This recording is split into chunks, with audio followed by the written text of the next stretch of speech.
នាំពុកម៉ែបងប្អូនឲ្យស្គាល់អំពីគម្រោងថ្មីគឺកន្លែងស្រង់ព្រះឥឡូវនេះគឺបានដាក់ស្លាកដាក់អីរួចរាល់ហើយដំណើរការសាងសង់នេះគឺថាបានជីករណ្ដៅជីកអីឲ្យពុកម៉ែបងប្អូននិយាយតាំងអស់គ្នាបាទនោះគ្រឿងបាទថ្មខ្សាច់អីហ្នឹងគឺថាបានត្រៀមរួចរាល់ជាស្រេចតែម្ដងនៅបរិវេណនេះជាប់ជាមួយនឹងខ្លោងទ្វារទី5តែម្ដងនេះបាទខ្លោងទ្វារទី5បាទអញ្ចឹងយើងកន្លែងមកខាងនេះមកគឺជាមួយនឹងផ្ទះបាយនេះបាទបរិវេណផ្ទះបាយហើយនេះកន្លែងស្រង់ព្រះហ្នឹងងាយស្រួលរកទេព្រោះថានៅទល់មុខជាមួយនឹងសាលាឆាន់តែម្ដងណាបាទទល់មុខសាលាឆាន់អញ្ចឹងនេះផ្លូវត្រង់ហ្នឹងគឺទៅជាមួយនឹងខ្លោងទ្វារទី4បាទខ្លោងទ្វារទី4នៅចំខាងមុខហ្នឹងឯងហើយជាងគាត់កំពុងតែធ្វើការរៀបចំចាក់បដាប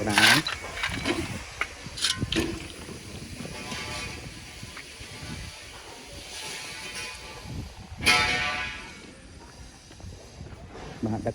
ខ្សាច់ដឹកថ្មដឹកអីមកអស់អាលីងឲ្យពុកម៉ែបងប្អូននិយាយតាមអស់គ្នានៅបរិវេណនេះសម្រាប់បងប្អូនដែលគាត់ចូលតាមខ្លោងទ្វារទី4មកងាយស្រួលរកទេនេះបត់ឆ្វេងទៅតាមអែតជាមួយនឹងលបងនឹងតែម្ដងពុកម៉ែបងប្អូននឹងឃើញកន្លែងជាងគាត់កំពុងតែធ្វើការជីកឈូសឆាយធ្វើកន្លែងស្រង់ព្រះនឹងឯងពុកម៉ែបងប្អូនណាបាទហើយកន្លែងនេះស្គាល់ហើយគឺជាសាលាឆាន់បាទទស្សនវិជ្ជាសាលាឆាន់ខ្ញុំមានទាមានអីច្រើនមែនតើហើយបើសិនចូលខ្លោងទ្វារទី4ចូលទៅត្រាំងគឺចំជាមួយនឹងសាលាលួងបាទសាលាលួងហើយនេះអគាររបស់ព្រះអង្គខ្មៅចិនរាំងសីកន្លែងនេះបាទពុកម៉ែបងប្អូនចូលទៅត្រាំងទៅគឺចំជាមួយព្រះវិហារតែម្ដងនេះបាទកន្លែងនេះគឺព្រះវិហារហើយព្រះវិហារឃើញថាបានចាក់សសរចាក់អីរួចរាល់អស់ហើយនេះបានចាក់សសរហើយបងប្អូននេះអញ្ចឹងយើងឃើញថាមានការចាក់សសរបានច្រើនគួរសមដែរពុកម៉ែបងប្អូននិយាយតាអស់គ្នាបាទចាក់បានច្រើនគួរសមដែរជាមួយនឹងបរិវេណនេះសសររបស់ព្រះវិហារណាហើយប៉ែកខាងនេះសម្រាប់កង់អគុយនេះហៅរថយន្តអគ្គិសនីបាទគឺបានយកមកទុកនៅកន្លែងនេះហើយនេះបាទគឺបានយកមកតម្កល់ទុកនៅទីនេះសម្រាប់រថយន្តអគ្គិសនីច្រើនគ្រឿងគួរសមដែរឥឡូវវត្តមានអញ្ចឹងស្រួលដែរនៅពេលដែលមានពុកម៉ែបងប្អូនឬគណៈប្រតិភូអីអញ្ជើញមកគឺអាចទស្សនាវត្តដោយការប្រើរថយន្តអគ្គិសនីនេះបានបរិវេណវត្តឥឡូវគឺចាក់កស៊ូចាក់អីបានស្អាតមែនទែនពុកម៉ែបងប្អូននិយាយតាមអរគ្នាល្វឹងតែម្ដងពុកម៉ែបងប្អូនចេញមកតាមខ្លោងទ្វារទី2នេះគឺមានការចាក់កស៊ូវលង7តែម្ដងហើយនេះច្រកចេញខ្លោងទ្វារទី3នេះបងប្អូនអរគ្នាយើងមើលជ្រុងម្ខាងទៀតនៃព្រះវិហារបាទចាក់តសបានប៉ុណ្ណេះហើយឃើញទេចាក់បានប៉ុណ្ណឹងហើយឈើដាំអីបានច្រើនមែនតើបាទបានច្រើនណាស់ហើយស្អាតមែនតើពុកម៉ែបងប្អូននិយាយតាមអ្នកគ្នាថ្ងៃនេះខ្ញុំចង់មកបង្ហាញបន្តិចហើយកន្លែងនេះក៏មុនដីទៀតបាទប៉ុន្តែឥឡូវហ្នឹងគឺថាបានចាក់ដីចាក់អីបានពេញអស់ហើយបាទខ្លោងទ្វារទី2នេះគឺបានចាក់ក្បាច់បានច្រើនគួរសមដែរនេះបរិវេណជួរនេះអញ្ចឹងនេះគឺជាវីដេអូមួយទៀតថ្មីបន្ថែមទៀតសម្រាប់ចែកជូនពុកម៉ែបងប្អូននិយាយតាយើងបានទស្សនាហើយពុកម៉ែបងប្អូនដឹងថាជាប់ជាមួយនឹងខ្លោងទ្វារទី2នេះគឺជាកន្លែងកសាងនៅប្រាសាទព្រះភូមិនេះគឺបានបញ្ចុះនៅបឋមសិលាអីរួចរាល់អស់ហើយ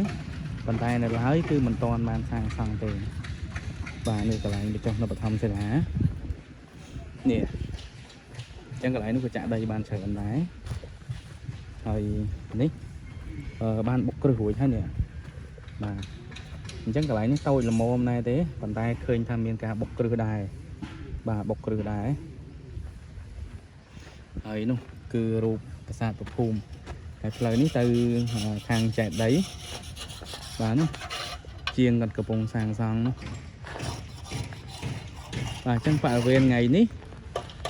ដំណើរការបានច្រើនដែរសម្ពុះសមិទ្ធផលផ្សេងណាអញ្ចឹងបើបងប្អូនមកដល់កន្លែងនេះមានអ្វីចម្លែកគឺថាទិដ្ឋភាពស្រស់ស្អាតនេះគឺដាំដើមស្លាជាប់ជាមួយនឹងលបងបាទលបងហ្នឹងគឺដាំដើមស្លាដើមអីចេះមកជួរហ្នឹងពីខ្លោងទ្វារទី1ទៅនេះឃើញទេបាទពីខ្លោងទ្វារទី1នេះអញ្ចឹងផ្លែច្រើនមែនតើ bạc về này chắc nên cứ chỉ tàu hành phơi phiên là bón mà con thế bà phiên là bón trắng và to pi cái lại nhúc đam nơi đàm xa cái lại ní đam chấm pa mà đòn mà thấy sự điện thế này đấy đàm lá đàm chấm pa nè bánh phạ về này nắng cứ đam ca vàng xa tay mà đón chung quanh ní hay dân cái lại cho chơi rất xé mà ní tập hiện chung quanh cái lại xà lồng chắc là cứ ban tranh ca ấy bà tranh ca ấy mà chùa đấy bà hậu từ đó plei hàng mục nè bà plei khăn không chẳng đi form bên ngày năng pi mà ngày tới một ngày thì ha cả vọt bàn tràn mình tên hay chỉ mới ngày na cốt xa chẳng mấy mưa phi chạy slide phục mang phone bà mưa phi chạy slide chắc năm mà chua nó là hậu tới bà năm mà chua nó từ đặt liêm đâu liêm món tại sao là tinh màu đam thông hơi chẳng thấy cứ mình của bà ai du thế bà của bà ai du thế chắc mà đo cái lại nó cứ mình play bài chỉ 4 hơi dương mình khơi nhỉ cái lại đi cứ xà lá luống 3 xà lá luống cứ ban là ca ban tuần này hơi đo cái lại ní bông bông khơi mò mạt chỉ tràn mình tén tiêm rồi chỉ sạch cá ai dương cái lại mưa hàng lơ với nó chiên con cặp bông tầm na ca khang tập bầu bà na ca khang tập bầu cặp bông tại miền nhật đài ní phải về mặt đông ní bà mòn mưa tập bầu bông bông này này nhiều mùi là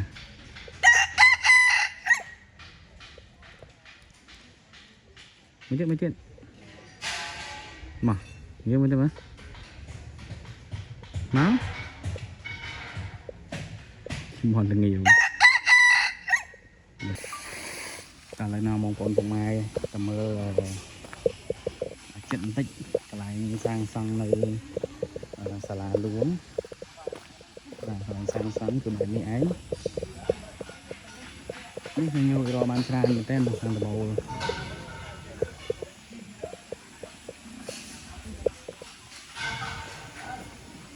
បាទនេះខាងក្នុងប្រភេទខាងក្នុងហ្នឹងនោះយើងឃើញ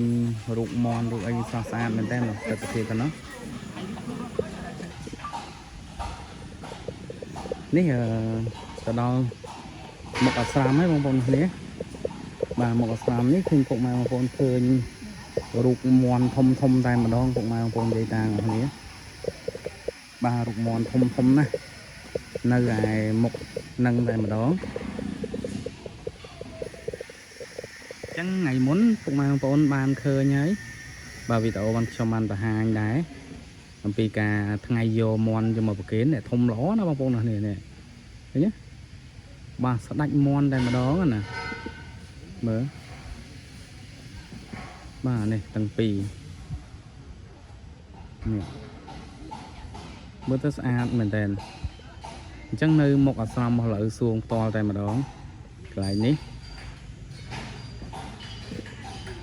បាទចង់បង្ហាញបងប្អូនគាត់បានឃើញពីទស្សនវិជ្ជាមន់ហ្នឹងហើយសំណង់ការសាងសង់អីផ្សេងហ្នឹងថ្ងៃហ្នឹងគឺនៅតែបន្តដំណើរការហូរហែអញ្ចឹងដែរបាទបន្តដំណើរការហូរហែនេះជាប់ជាមួយនឹងអាស្រមព្រះអង្គហ្នឹងគឺជាអគារព្រះអង្គខ្មែរចិនកាំងសីតែម្ដងនេះផ្លូវចូលផ្លូវទឹកត្រង់ទៅគឺខ្លោងទ្វារទី4បាននេះរូបខាងក្រៅនេះរូបនៅពេលដែលធ្វើហើយគឺថាចេញមកអញ្ចឹងហ្មងបាទគឺដូចគ្នាទេ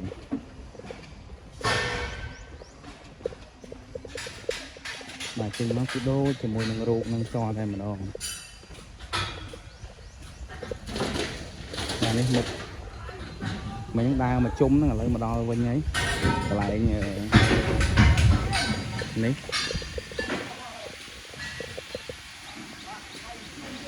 បាទពុកម៉ែបងប្អូនចឹងវីដេអូខ្ញុំបិទបញ្ចប់ប៉ុណ្ណឹងទៅចុះហើយអរគុណច្រើនមែនទែនពុកម៉ែបងប្អូនសម្រាប់ការតាមដានទស្សនាវីដេអូនេះពីដើមដល់ចប់